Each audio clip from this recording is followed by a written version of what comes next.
Hello, everyone. Thank you so much for being here. I'm Kyra Oliver, and this is another episode of the You podcast. You is for your own utopia. That is what I am here to try to help you create. It's different for everybody. But what I do know is that I have discovered that fitness and wellness, and so has my friend that I'm going to interview today, it has changed my life. And there's plenty of other techniques, but these for sure really do work. And if you can make this a part of your lifestyle, then you can create your own utopia. I am so excited to introduce my friend today. I get to call her my friend, and because we've known each other for a really, really long time. And then here we found ourselves connected through Instagram. You have like the best. All right, let me introduce you and then I'll dive into that because I just have so much to say. So, this is Tricia DeNardis, and she is a wife, mom to three kids. And if you watch her, you get to see the kids all the time, which I love that part because they work out with her or they do things while she works out. Ages 5, 2.5, and 6 months. Congratulations. Thank you. You're welcome. She's a physical therapist, a doctor of physiotherapy. Is that how I say that? Physiotherapy? Yeah, well, doctor of physical therapy, yeah. Okay, got it. A postnatal exercise specialist. That's super important, as you'll learn. And an athlete. That's how we know each other. I'll go back to that. But she helps women stay strong and active during and after pregnancy, something that a lot of people just don't know how to do. Thank you for being here. Thank you for having me. Gosh, so I got to take everybody back for just a second. Tricia and I know each other. This is my memory. You might remember something different, but I think you were running well before me, and then I found out I was a runner, and then I was a very green runner. I mean, I don't know if you know this about me, but when I qualified for Boston with my first marathon, the Richmond Marathon, so we know each other back from Richmond, Virginia, and I qualified. I had no idea. I wasn't even trying to, I didn't know what the Boston Marathon was. That's amazing. I did not know that about you. I crossed the finish line and everybody's like, you have to run Boston. I'm like, okay. And then, of course, I fell in love with running so much and watched every Prefontaine movie I could possibly find. I think I really like Jared Leto. And yeah, who doesn't? I know, right? Yeah. Baby blues. Yeah. And then we met through running, and we had a lot of mutual friends, and you were a way better runner than me, but I, maybe got to follow you a few times here and there. And I think we ran with the black team a few times, which was the Richmond Marathon Training Group, right? I forget what you call it. And I don't recall you being I remember you being right on par. I remember us running together and you kicking my behind. Oh, no, I don't think so. And now I'm watching you and you'll post these runs and I'm like, she's still super fast. I love that. Thank you. So good. But that's how we know each other, and we just run around in some of the same circles, and we fell in love with fitness. But there was something that I didn't know about you and you didn't know about me, but through your willingness to be vulnerable and mine, we both realized, or I think I maybe messaged you a few months ago at some point, or I don't know how long it was, about body image and the fact that we both had an eating disorder, but we never talked about this. Like you don't talk about that. Of course not. Yeah. And what I love, and I want to turn this over to you, because what I love is that you now do, and you really have opened your life up to help people understand that they have options. Can you talk about that a little bit? Yeah, sure. And I really wish that we had been more open back then, because I feel like it truly is such a good way to help get over it and help process everything. I think keeping everything inside, it just explodes eventually. But so I dealt with eating disorders, mainly anorexia, which kind of led into bulimia for a long time. It really started in about 8th grade when I was in dance. And I remember looking in the mirror and just thinking, I want to be skinny. So the next day I threw on my shoes and I ran around the neighborhood. And that one lap around the neighborhood became many laps around the neighborhood. And as I started to lose weight, I started getting comments, oh, you look so good. And this was, I was kind of shedding that preteen, awkward adolescent baby weight anyways. And getting those compliments kind of spiraled me down into a really bad place where I just kept losing weight to the point I was extremely unhealthy.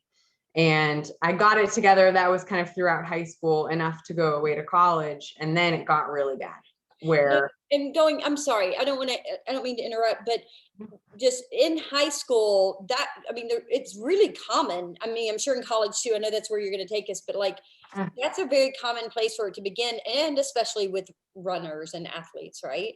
Sure. Yeah. And I ran cross country and track through high school. And at the beginning, it was like, I'm losing this weight, I'm getting lighter. I was getting faster. And it was, so then in my mind, it was like, I have to be small to be fast. Mm-hmm.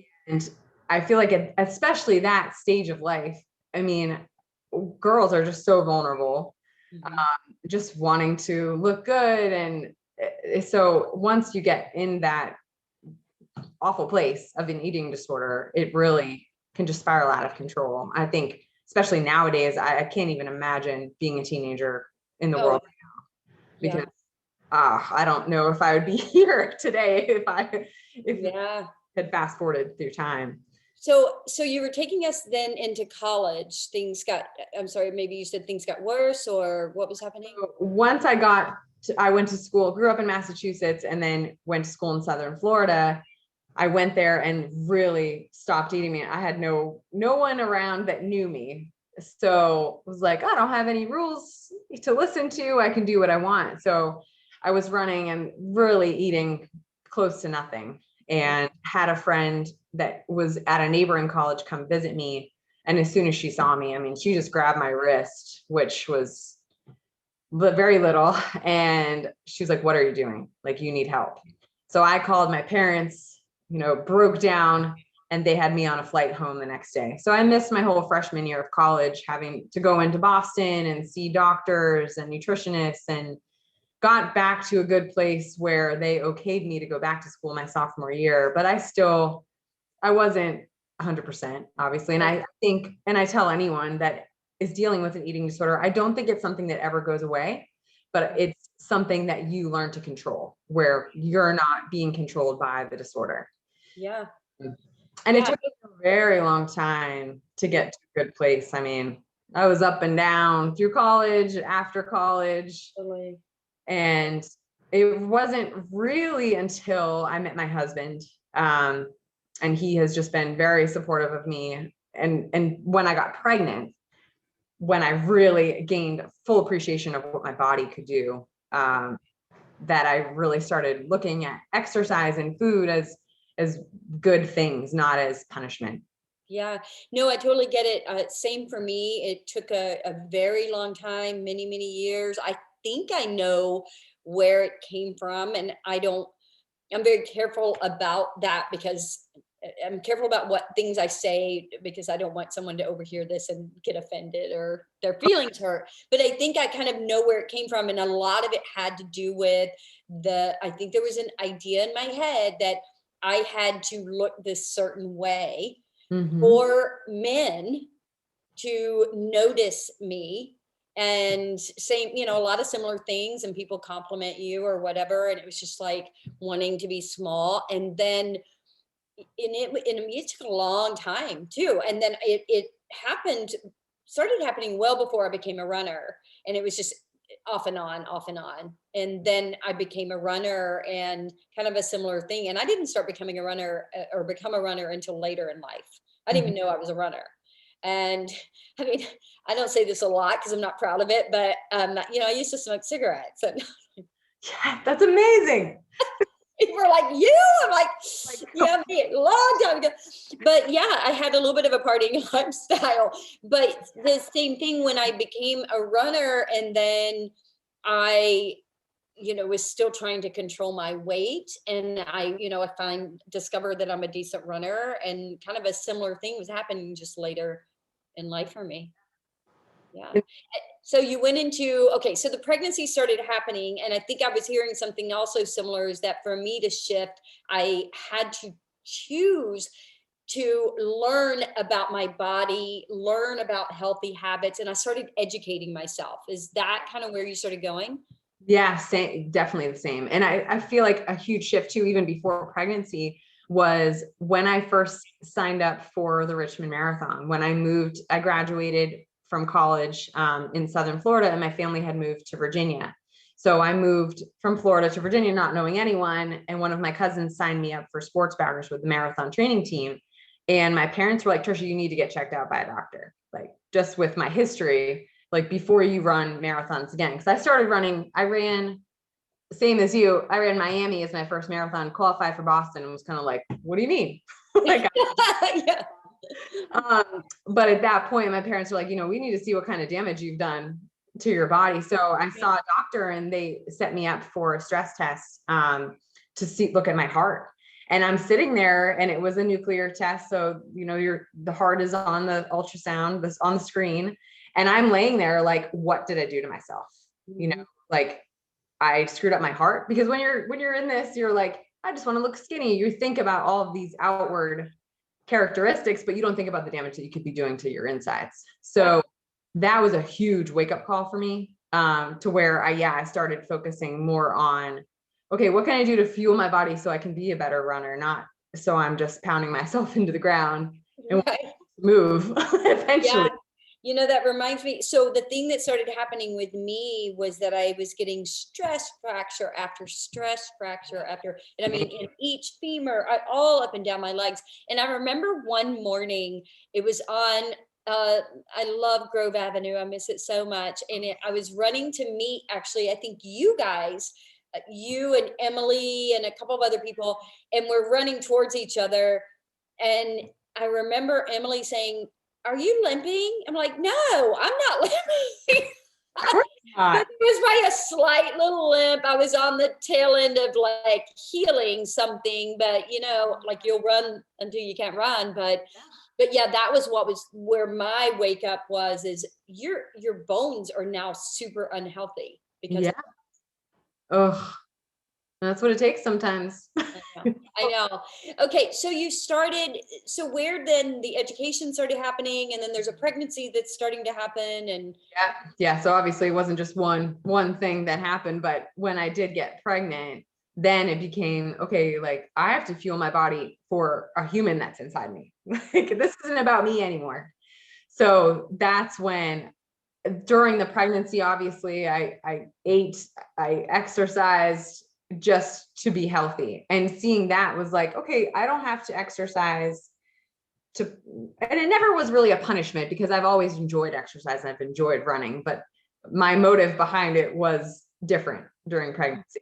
mm-hmm. It wasn't like running to burn off food or running to look a certain way. It was to do it to be healthy.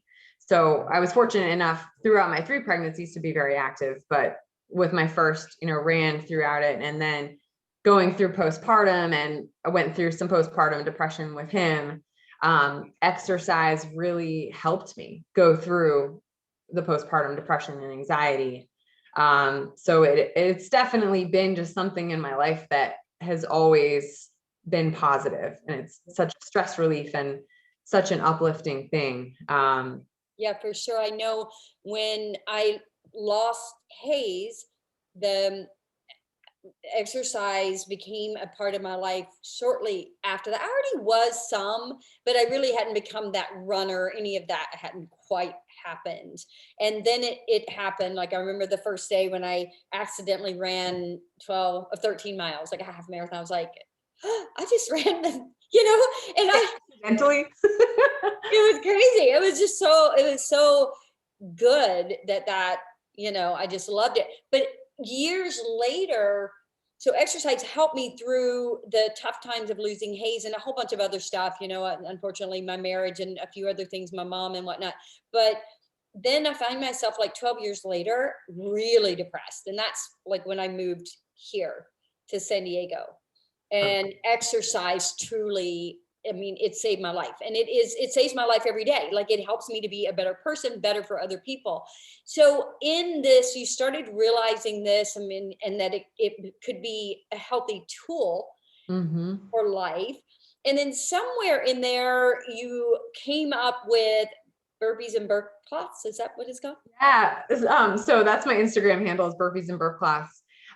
So after I had my son, I had been running marathons up until I had him. And once I had him, my husband was traveling, this is pre-COVID, internationally quite frequently. I knew that I wouldn't be able to run like I did before I had my son. So I became a coach with Beachbody. And that's when I started kind of sharing my journey in my life through social media, was through Beachbody. But, at first I didn't really talk about the personal stuff.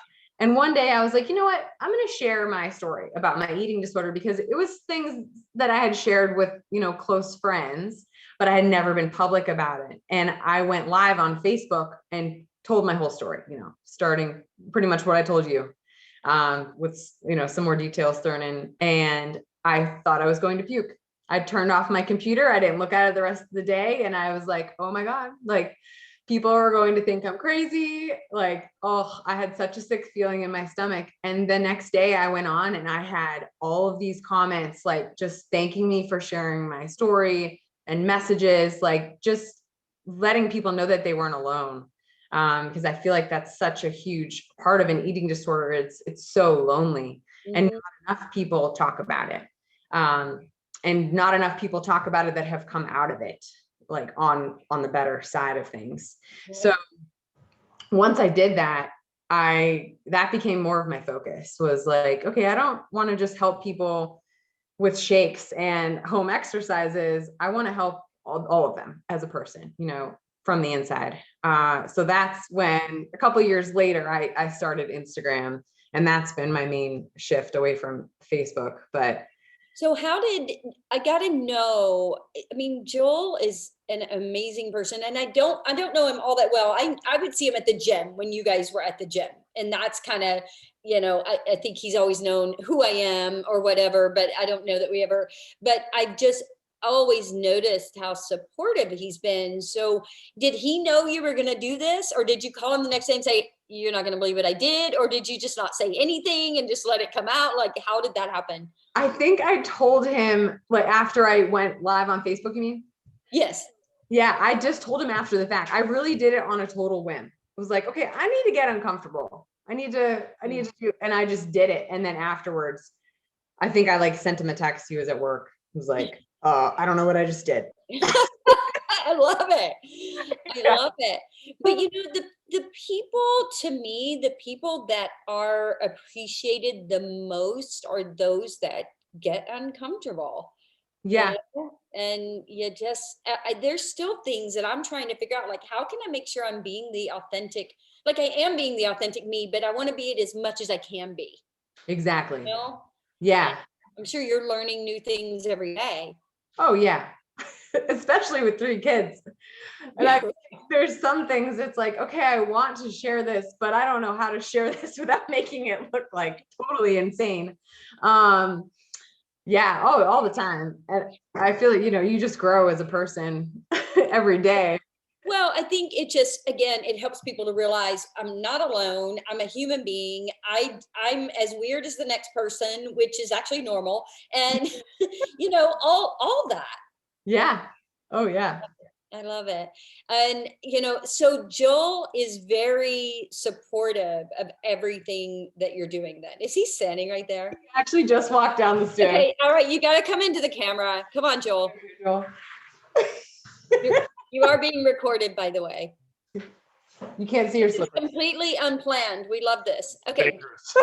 Hi. It's so good to see you. Yeah, good to see you too. Hope you're doing well. Thank you. I am. And so while we have you for 1 second, I just got to thank you for being so supportive of your wife. And maybe you could give all the husbands out there a little piece of advice about being supportive to their wives and for their wives. Well, I think it's easy when it's Tricia, because deep down that it's what she's meant to do. And it's who she really is. And so getting behind her is very easy to do, and love to be supportive of her. Thank you. I love that. And I did think it's huge because I don't know if she told you, it was literally in my notes to bring you up and how supportive you are. As you were saying that, I could hear him Well-timed as I coming down walked the into the stairs. room. Thank you. Thank you so much. You're welcome. All See you right. Have a good night. That was a treat. Oh, yes. Yeah, as you said his name, I was like, he must have been listening to that. Okay, so now I want to dig into, well, maybe actually before we go on to pregnant women and how you've been helping them, can you just give us a little tip or two about the eating disorder side of things? Because as I had mentioned to you when we were back and forth in email a little bit, that I wanted to touch on why it's important to have a positive body image, physical and mental wellness, but not just for ourselves. It's for the kids too, because we don't want that vicious cycle. We want to support them in whatever way we can and help them feel good about themselves. I mean, what would you say about that? I think for me, I try to stay away from that like diet culture. And I feel like there's so much that you can do as a parent, but then in the end, you've got to just instill those habits and beliefs in your children. And then when they go out in the world, hope for the best, because who knows what can happen out there. But with my kids, I have them, you have to show that your kids that it's important. You can't just tell them, because you can have words coming out of your mouth all day and they're not going to listen, because Right. don't listen to me all day, but they see it. So they see that me getting up in the morning and working out every day and running is something that I enjoy to do. And something that they love to participate with me, if it's not first thing in the morning when they're asleep. I loved the other day you were doing stretches, you were reaching underneath, thread the needle kind of thing or something. And when your hand would be here, your 6-month-old grabbed your hand at one point or something. And then I even saw like her hand go up. Like, I'm like, she's really watching what she's doing. Did you watch that? Yes. Yeah. And they really do. I mean, with all three, I worked out through my pregnancies and from the time, that they're tiny babies. So it's all that they know. And they think it's fun. Like, and if they say, oh, why are you working out? Which is they don't ask that question a lot. It's just the way that it is here. Both Joel and I are really active. But I always answer, because it makes me strong and healthy, or, because it makes me strong so I can play with you. Like, cause I'm a mom that I want to play with them. I don't want to just sit at the park on my phone while you guys are off playing. Right. Yeah. Love that. And then when it comes to foods, like I never use the word fat in our house. I never talk bad about my body. I'm very conscious of the words that I use, because I know, like, just growing up in a household where I feel like my parents' generation, like that was just kind of the norm. Like you just go on diets and, my parents would drink Slim Fast, and it's harmless things that they obviously didn't think about. Right. But I feel like those kind of habits can be ingrained in your children. Yeah. You're talking about your body in a negative way and saying that you're dieting or this food is bad. Like I stay away from that. Mm-hmm. I've always thought that the word fat, like, as we're supposed to have healthy amounts of fats, carbs, and protein. Right. If we have too much of any of them, it stores it as fat. So, and I talk to my clients all the time and I'm like, let's not think about the diet and let's think about healthy amounts of those, because you need those. Right. And I think there's, and I don't think you can even fix this, because it's like, I don't know where it started, but fat as a food is a good thing within moderation, and we need it. Like, I mean, avocado I love that. I love nuts. I love these things that have healthy fats in them, salmon or whatever. But then we call people fat. Yeah, it doesn't make sense. Yeah. And it's like, and so I know people who will not eat fat because of that. Yeah. I mean, it's a huge thing, just that like fat phobic. Yeah. I mean, it's huge. Like, yeah. It's so, Anyway, yeah, it's so I love that you have healthy language at home. You just try to share that, and that's pretty cool, because then as the kids are growing up, hopefully when they hear something that conflicts or is confusing, they can come to you and say, oh, I saw this today, or this happened, and you're able to explain it, right. and they're like, oh, that makes sense, and they have then their own information to base their own choices on. Right. Yeah. And I always talk to my kids just about that people are different. I mean, they're different sizes, we have different skin colors, and that's okay. Like, it would be boring if we all looked the same, if we all did the same things. So just so they're not like so sheltered into, oh, both my parents exercise and they eat healthy. Right. Other people doing, because I don't want them to be like judgmental about other people either. Yeah, starting to walk around, why don't you exercise? Yeah. Like, what is wrong with you? Yeah, wouldn't that be crazy if the world were reversed like that? And Right. so, I mean, I would never want to be judgmental, but exercise becoming, and it is, I'm not sure how it is in Richmond right now. Of course, I hung out with people like that, so most people I knew did exercise, Right. but not for a while in my life. And then here, I mean, everybody I hang out with, they're all runners. We're all ultra runners. A majority of people in San Diego are active, I would imagine. Yeah, Right? San Diego's a pretty active place for sure. I do love that. But okay, so I think that's great. Now let's move on to, you talk about some pretty gnarly stuff for pregnant women, and I love that. And they need you. And I was even helping someone at my spa the other day, and I was helping her with, I don't know if you've ever had cryotherapy, but I know of it, but I've never had it. it's pretty awesome. Way easier than an ice bath. I used to do the 20-minute ice baths when we were all running, like I'd do 20-minute. Oh, And after our long run, I do it twice a week. Now I don't think I can do 2 minutes, but cryotherapy is cold air. sure. You get to 3 minutes at like -212 or something. And it's like awesome. That's amazing. Anyway, I'm helping her, and I got to tell you, I thought about you. So here's what happened. I'm helping her, and she's about almost done. She's literally 10 seconds from being done, but she starts coughing, and she goes, and nowadays when anybody coughs, they say, I'm not sick, whatever. She's like, I'm not sick. My throat just got dry. And all of a sudden she goes, let me out. And I'm like, okay, what? And she goes, I'm going to pee on myself, because she coughs. And so I was like, you know what?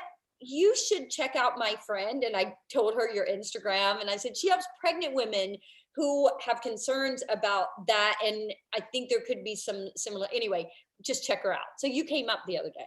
Yeah, well, thanks for thinking of me. While somebody was about to pee. So tell us a little bit about, you're helping women being fit through their pregnancy, after their pregnancy, and then also some of these details that I was just then mentioning. Sure.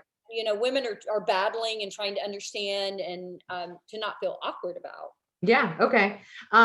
So as I was coaching with Beachbody, I went through 2 additional pregnancies and postpartum periods, where I received a lot of hate on social media just for being really active through pregnancy and then postpartum. It was kind of mind blowing with the comments I would get and things, and it just showed how the education is so lacking in the general population for fitness during pregnancy and postpartum. So, I mean, as a physical therapist, I really wanted to learn more about this. And I was really fortunate to have an OBGYN who was supportive of everything I was doing. But there's been a huge shift. I mean, you think like way back to the days of like Pioneer Woman, where they birth babies in a field and pick up and like keep going.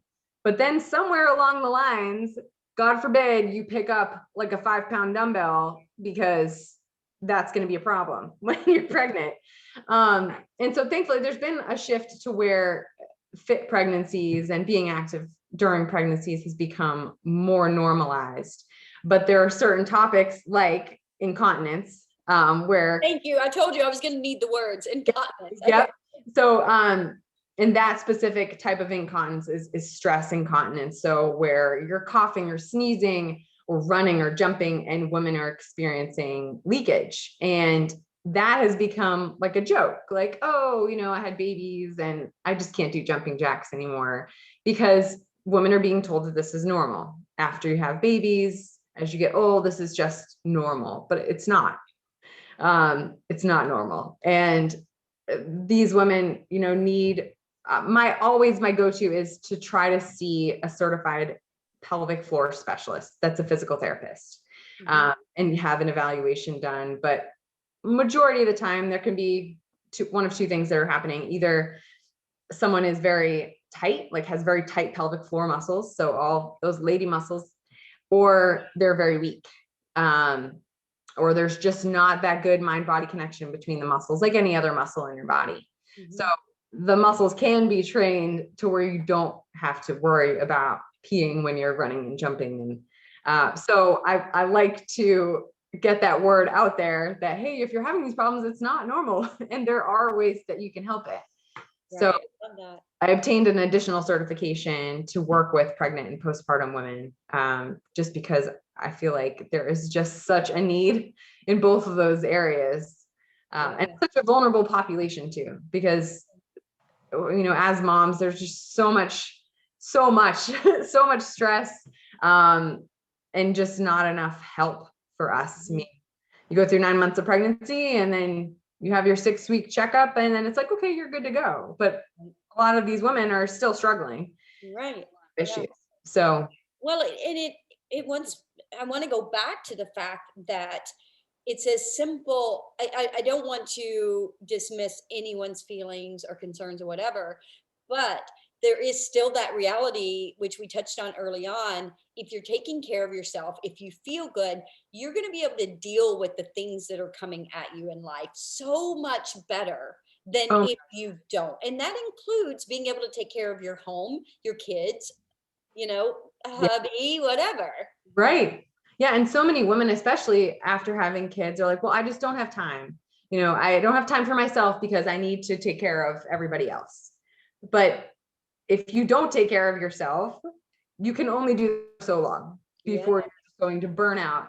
And I know for me, if I get up and I take that time for myself, even if it's stupidly early in the morning and I run or I work out, I'm happier. Like, I'm happier for my kids.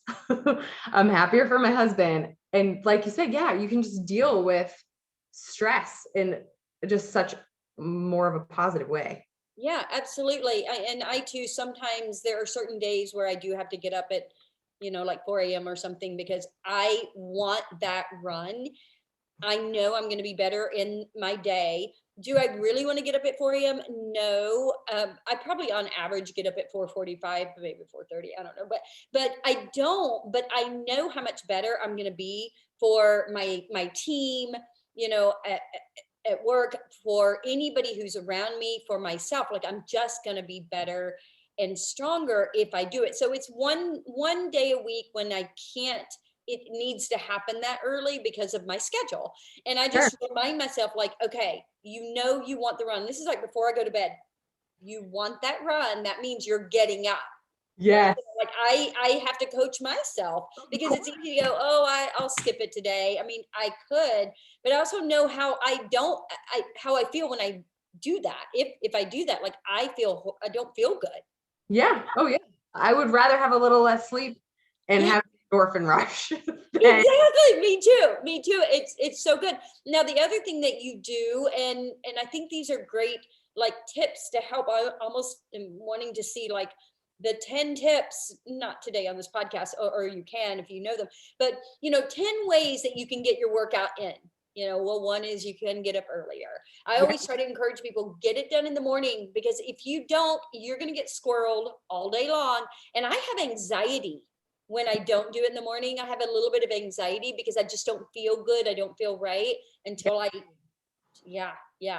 So there's that. There's, like, I watch you work out with your kids right there, and you're laughing, and it's because they are funny. I love watching them. Yes, they are funny.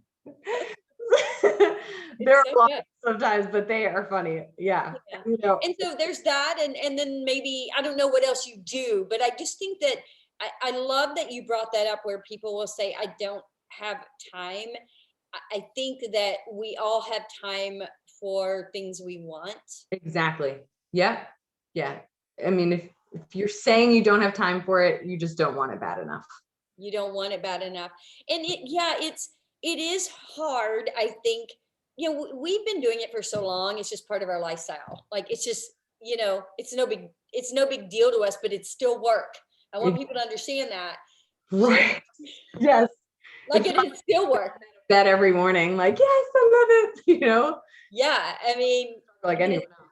And I feel like I always, for as far as tips go, just telling people like, you've got to stick it out. Like, give yourself a month and do it every single day, because then it just becomes a habit and you don't have to question it as much. And you're still going to have to give yourself those pep talks and things. But if you do it and you just schedule it in, it's more apt to happen. And I don't know, Mel Robbins, I'm sure. Yes. You heard her 5-second rule. 5, 4, 3, 2, 1. Yeah. Yes. So that I feel like I always tell people that tip, because it's like backed by science that I don't know the details of offhand, but I do that all the time. Like in the morning, my alarm goes off, 5, 4, 3, 2, 1, get up. Don't even give yourself time to question it. You just start moving. No, the same thing. And I tell a lot of my clients that very thing, or I will let them know, look, I have this thing where when my brain starts trying to talk me out of it, I immediately say, brain,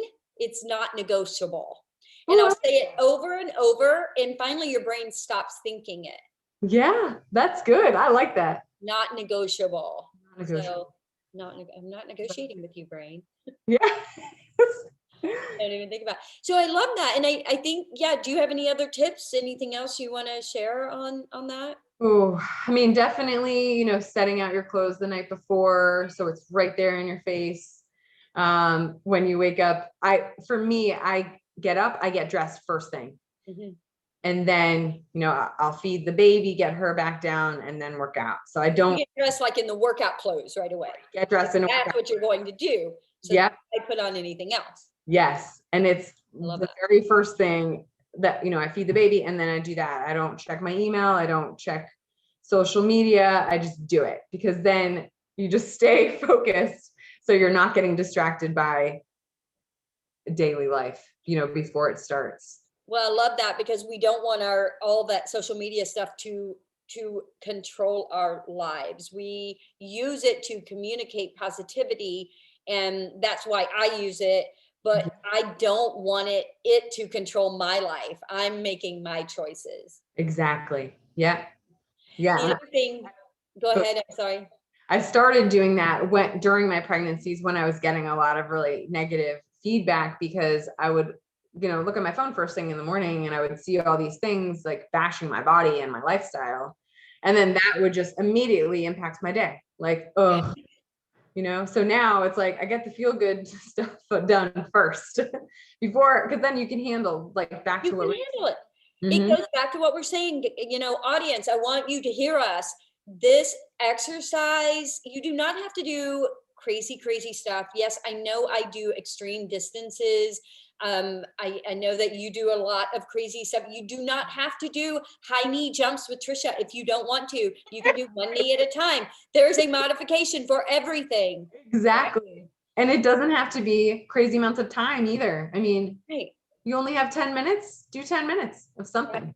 Do something. No, I love that. And speaking of something, knowing what you're going to do is super helpful, because otherwise you're going to sit there for 10 minutes when you could have been exercising, trying to figure out what exercising am I going to go to? Yep. Yeah. So I think we just gave 5 tips and all that. Okay, good. No, I think we got, I'm sure there's more we could talk. Okay. So, I want to see here. I'm just looking at my notes. So if people want to reach out to you, they should definitely do it on your Instagram, right? Yeah. That's a really good place to do it. Just shoot me a message, or I have a link right within my profile. I have a health questionnaire. If they're wanting to work with me, they can just fill that out, and then I'll be in touch via email. Yeah, that's on your link tree, right? Yeah, I saw that. Yeah. So I want to make sure, I want you to just have an opportunity, because I do have a couple of other questions for you, or one other question. But you are ultimately, you're just here to help other women. That is your focus. You want women to understand that, there are things we go through in our lives and you're not alone, and whether you're pregnant or not, like just trying to inspire good health mentally and physically. I mean, is there anything you would want to add to that? No, I mean, that's pretty much the main thing that I'm trying to do. Yeah. I just feel like, yeah, women, we just need to, we're all in this together, and you're not alone, whether you're going through, a loss, or you're dealing with the challenges of becoming a new mom, or, really anything in life. I feel like working on yourself and focusing on your health is just an unbelievable tool that you can have to help you through anything.